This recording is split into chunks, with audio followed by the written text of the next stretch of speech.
Welcome to Penrose Learning, where we make understanding easy. You begin by assembling the exact facts: date, time, location, and any officer or report numbers.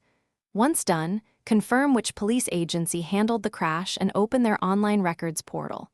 Make an account if required. This protects your request and lets you track progress. Prepare payment method for standard fees and a scanned ID for identity verification.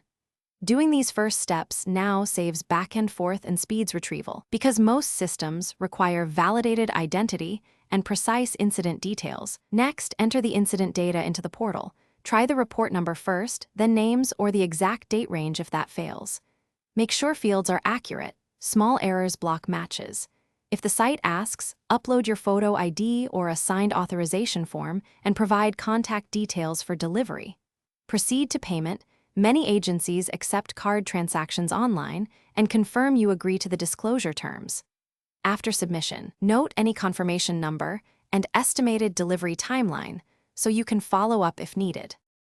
When the report is available, download the PDF and save backups in at least 2 locations, then print certified copies if your insurer or court requires them.